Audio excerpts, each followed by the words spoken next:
Ya, Assalamualaikum warahmatullahi wabarakatuh, Pak Teguh. Waalaikumsalam. Ya, Makasih buat waktunya. Iya, Pak.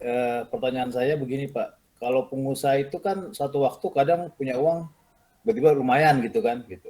Pak Dan Yusuf usaha nganggur di tuh. bidang apa, Pak? Boleh, kalau boleh tahu. Properti, Pak. Oke. Properti. Nah, ini baru mau masuk pasar modal gitu kan. Nah, terus saya lihat kan PPKM ini kan Juli sampai Agustus, Pak. Juli sampai Agustus lah Mungkin gitu. sampai September kita nggak Mungkin tahu sampai nih. September lah gitu. Nah, berarti kan terus Pak Teguh dari barusan tadi ngomong barusan Pak Teguh bilang mungkin Q3 ini akan lebih buruk dibanding Q2 gitu kan. Barusan tadi ngomong tuh. Berarti kan mungkin IHSG akan turun gitu. Nah, apakah ini menjadi sebuah peluang di Q3 setelah Q3 keluar IHSG turun di mana kita all in gitu. Udah all out lah 100% masuk di Q3 gitu. Karena bisa jadi nggak ada peluang lagi, nggak tahu saya itu pertanyaan saya gitu. Bisa jadi punya peluang, bisa jadi setelah Q3 keluar turun, habis itu 2022 mulai recovery sehingga mulai naik malah telat gitu kan. Tapi kan sebagai orang baru takut juga gitu kan mau 100% gitu kan. Di pasar modal Makanya saya, dari kapan, Pak Yusuf? jadi saya masuk waktu itu 2020 pas krisis Pak masuk gitu. Oh, cuan gede dong. Sebenarnya Ya. oh enggak gitu Pak karena saya ya mana juga baru ya Pak. Hah? Untungnya dikit Pak. Oh, untungnya Kecepatan dikit. keluar Pak. Ya, Jadi ya, pas ya. belum akhir tahun saya udah take profit gitu. Hmm. Jadi aduh, misalnya juga harusnya tuh tunggu aja sampai kelar akhir tahun baru ya, tapi juga orang Ya, nggak tahu. pengalaman ya. Ya Kan? pengalaman lah profit tapi ya jadi nggak optimal. Tapi akhirnya sempet istirahat karena aduh ini kayak udah mahal saya pikir gitu. Tapi begitu saya cek lagi, saya belajar di apa Teguh juga, saya beli video Pak Teguh. Oh ternyata memang benar Mas ada PBV di bawah 1 per ribu. Sehingga saya mulai cari lagi tuh, mulai investasi. Nah, cuman akhirnya kan gini Pak, siapa tahu jadi peluang pensiun bener gitu. Artinya kalau emang Q3 ini turun ya udah all out aja Pak Yusuf gitu misalkan gitu. Atau Pak Teguh misalkan sarannya jangan all out di Q3, apakah dibagi gitu. Misalkan dana 100% nih. Q3 misalkan Q3 keluar gitu, Q3 keluar, IHSG turun, apakah setengahnya dari dana nganggur itu? Apakah 30% apa bagaimana Pak menurut Pak Teguh baiknya gitu. Dan next time ada dana nganggur lagi karena kan kalau pengusaha gitu Pak, ada dana lagi nih gitu. Nggak tahu kapan ada dana lagi. Cuman intinya tujuannya adalah apa untuk bebas finansial, pensiun lah intinya gitulah dari pasar Kalau modal udah gitu. pengusaha mah harusnya udah bebas lah. Ya nggak? Kan bukan karyawan toh. Iya toh? Amin. Pak Tapi kan Yusuf ini maksudnya bukan karyawan yang gajinya masih UMR atau enggak kan? Iya kan? ya enggak ada. Alhamdulillah. Oke. Alhamdulillah enggak Pak. Cuman saya berpikir gini Pak, bisnis itu beresiko Pak. Dan kalau Ya, kita bisnis kan 100% di situ Pak. 100% duit di ya situ. bisa Kan rugi kita nggak juga ya kan? udah bisa rugi juga kan. Tapi kalau pasar modal tuh kita bisa beli 10 perusahaan yang udah bagus gitu kan. Kalau milihnya benar. Jadi resiko itu terdiversifikasi. Jadi kita justru itu yang saya cari Pak gitu. Jadi ada apa ya, ada uang yang ya ini aman lah dalam artian ya aman karena kita bisa milih benar gitu kan. Tapi kalau bisnis kan nggak bisa Pak. 100% gitu. Nah, itu yang saya mau cari Pak. Jadi intinya gimana supaya kita bisa bebas finansial dari sini pensiun lah gitu ya. Jadi bisnis tetap jalan, Cuman terus jadi next time ada uang lagi nganggur nih. Sekarang gimana? Terus kalau next time lagi ada lagi bagaimana baiknya Pak gitu. Itu Oke, Pak intinya. ya. Makanya Pak Teguh. Saya jawab ya. Ada banyak poin-poinnya nih yang bisa saya jawab, tapi coba saya singkat dulu ya. Jadi yang pertama adalah terkait apa sih namanya? Timing masuk ya.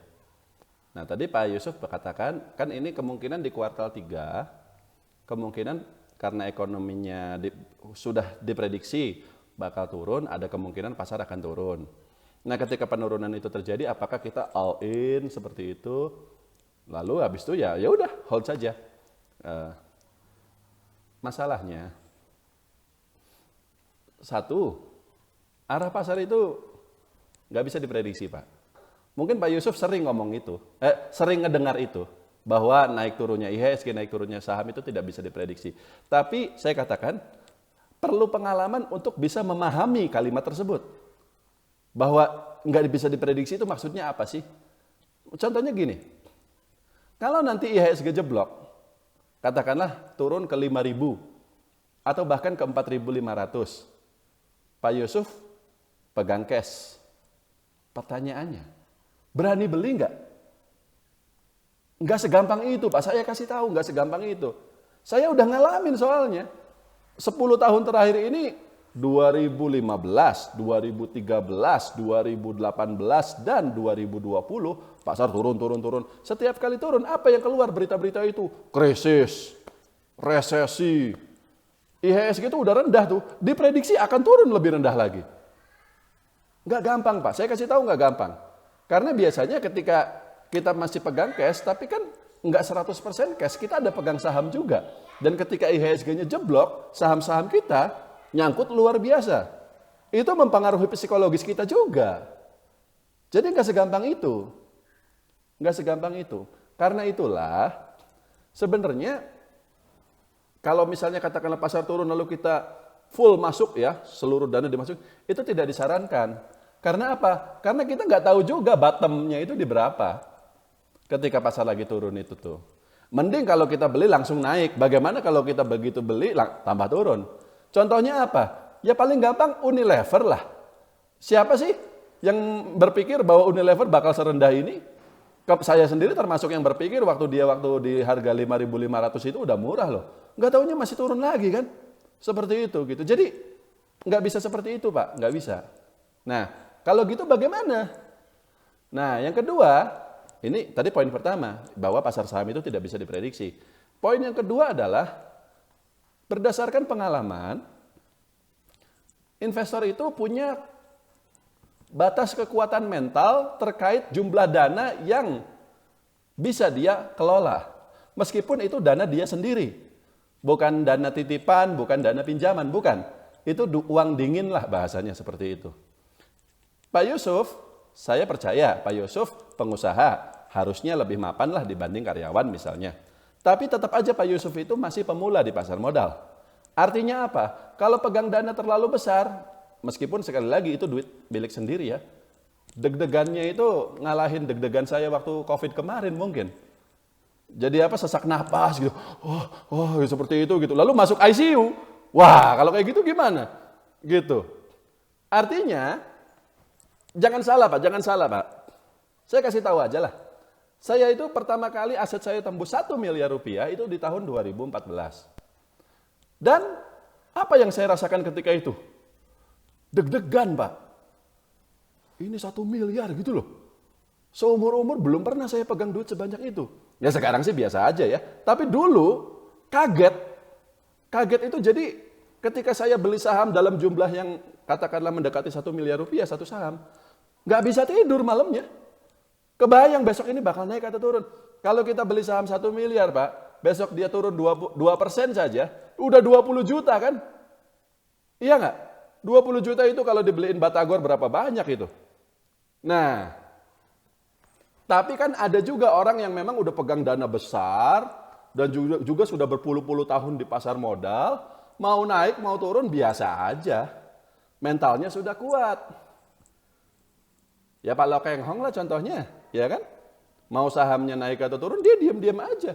Hari ini rugi berapa miliar, besok cuan berapa miliar, biasa aja. Nah tapi kalau pemula belum bisa seperti itu Pak. Jadi yang harus dilakukan adalah, meskipun kita Pak, misalnya Pak Yusuf punya duit ya 100 juta lah misalnya. Jangan langsung dimasukin semuanya 100 juta itu. Separohnya dulu, 50 juta dulu. Tes kekuatan mental kita bagaimana. Deg-degan enggak gitu. Kalau kita masih bisa cuek, malam bisa tidur. Atau paling gampang gini, jam 9 beli, abis itu nggak diliatin lagi gitu loh. Kan yang dilakukan pemula itu kan jam 9 beli, jam 9 lebih 5 dilihat kan. Baru 5 menit padahal, naik apa turun gitu loh. Nah, itu wajar Pak, semua orang melakukan itu. Saya itu kalau saham saya ada yang turun, bukan saya yang ngelihat, member-member saya yang ngasih tahu. Pak ini kenapa turun gitu loh. Saya baru tahu kalau sahamnya turun gitu loh. Ada peristiwa apa? Nah, tapi kalau Bapak misalnya nggak seperti itu, beli lagi. Jadi masih biasa-biasa aja gitu. Nggak ada deg-degan, nggak ada apa. Beli lagi. Sampai pada satu titik, nah udah nih kalau lebih dari ini saya deg-degan gitu. Nah itu berhenti, stop. Jadi bukan ketika ada duit langsung dimasukin, bukan begitu. Tapi tetap harus mengukur kekuatan mental kita, which is mental ini juga akan secara otomatis menguat seiring waktu, seiring bertambahnya pengalaman. Ya dulu, waktu saya baru mulai banget tahun 2010 Pak, beli saham 10 juta aja itu deg-degannya luar biasa. Ya tapi sekarang hari ini misalnya saya rugi 100 juta, besok untung 100 juta, ya biasa aja. Normal itu, memang seperti itu. Terakhir yang ketiga, ya, berita termasuk arah pasar itu biasanya mendahului. Tadi di awal saya katakan bahwa namanya arah pasar itu tidak bisa diprediksi. Betul. Tapi ada tanda-tandanya yang bisa kita baca sehingga kita bisa punya gambaran lah. Bukan berarti tebakan 100% tidak, tapi gambaran. Dan yang namanya dan yang sering terjadi di pasar modal adalah arah pasar itu mendahului perkiraan kinerja emiten ataupun kinerja ekonomi makro. Kalau Pak Yusuf perhatikan, IHSG kita sudah sejak 6 bulan terakhir, saham-saham kita juga cenderung turun terus kan? Bahkan sejak sebelum adanya PPKM ini. Itu salah satunya karena sudah ada perkiraan bahwa sampai kuartal 3 nanti ekonomi kita belum pulih. Jadi sering terjadi Pak Yusuf, ketika nanti laporan ekonomi keluar untuk kuartal 3, hasilnya ekonomi kita turun. Saat itu pasar justru naik. Karena sudah turun sebelumnya. Dan saya berbicara berdasarkan pengalaman. Balik lagi tadi saya di awal cerita, tahun 2013 ada isu tapering, IHSG-nya udah turun. Tapi begitu di tahun 2014-nya IHSG-nya malah terbang. Atau ya balik lagi ke market crash di bulan Maret 2020. Waktu itu belum terjadi resesi kan? Baru terjadi penyebaran COVID-nya saja, tapi belum terjadi resesi. Tapi IHSG dengan cepat dari 6.000 jeblok sampai 3.900 bahkan ketika itu. Dan ketika di sepanjang tahun 2020 itu resesinya mulai terjadi, IHSG-nya malah naik lagi pelan-pelan kan? Sampai akhir tahun 2020 sebelum kemudian sekarang turun lagi.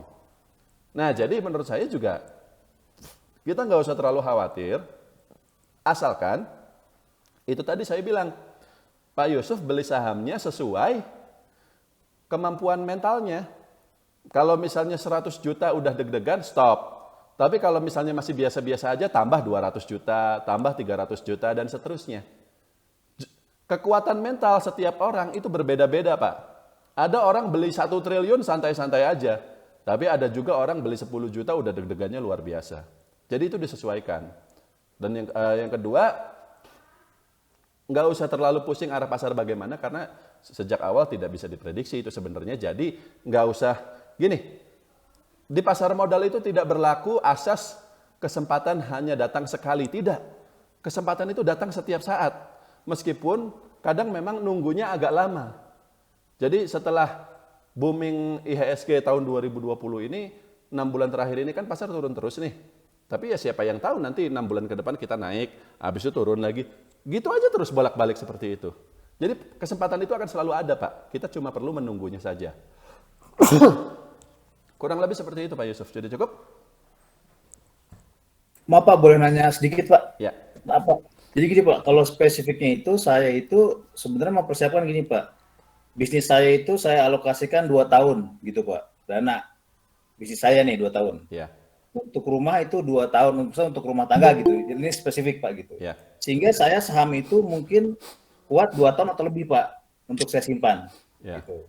Nah, terkait itu nih spesifik saya nanya. Terkait itu berarti kalau saya ada uang 100% ini Pak, dan dengan kondisi sekarang, apakah kalau misalkan kan Pak Teguh bilang tadi kalau Bapak kuat 50%, kuat tambahin lagi gitu. Ya. Tapi dalam sisi waktu kan Pak Teguh bilang kesempatan itu juga nggak cuma datang sekali, ada beberapa kali. Betul. Tapi secara teknis Pak, menurut Bapak, berarti kan Q3 harusnya udah terakumulasi sekarang harusnya kan. Berarti udah turunnya sekarang nih, karena ya sebenarnya mendahului itu kan gitu. Ya mendahului. Jadi apakah misalkan nih 100% ini ya dikeluarin 50% sekarang, apa malah kalau saya yakin ya udah 100% aja sekarang gitu.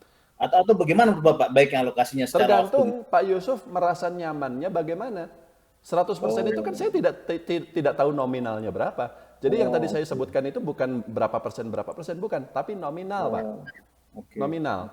Jadi kalau misalnya 100% itu Pak Yusuf tetap merasa nyaman, tidak merasa bahwa jumlah uang itu terlalu besar karena sudah ada alokasi juga tuh untuk bisnis, sudah ada alokasi juga untuk kebutuhan sehari-hari, it's okay, nggak ada masalah. Gitu. Cuman ini kan kita berbicara orang kebanyakan, Pak. Kebanyakan orang tuh tidak punya dana lagi. Nggak ada persiapan-persiapan seperti itu. Pak Yusuf pengusaha, pasti untuk kebutuhan sehari-hari nggak masalah. Tapi kan ada juga karyawan yang gajinya ya segitu gitu. Jadi apa namanya untuk kebutuhan sehari-hari itu dia nggak ada lagi, dia tetap harus mengandalkan gajinya. Seperti itu. Tapi kalau misalnya masukin 100% itu katakanlah nggak worry gitu ya, nggak takut, nggak apa gitu. Ya boleh, no problem Pak. Seperti itu. Oke, sip. Masalah psikologis ini orang banyak menyepelekan. Padahal itu sangat penting. Kalau kita sudah panik, kalau kita sudah bingung harus ngapain, udah semua analisa yang kita buat itu nggak ada gunanya. Kita jadinya FOMO, kita jadinya cut loss ketika harusnya beli, dan seterusnya. Kesalahan-kesalahan yang memang banyak dilakukan oleh pemula juga sih sebenarnya. Kurang lebih seperti itu Pak Yusuf. Oke. Makasih Pak Teguh. Ya.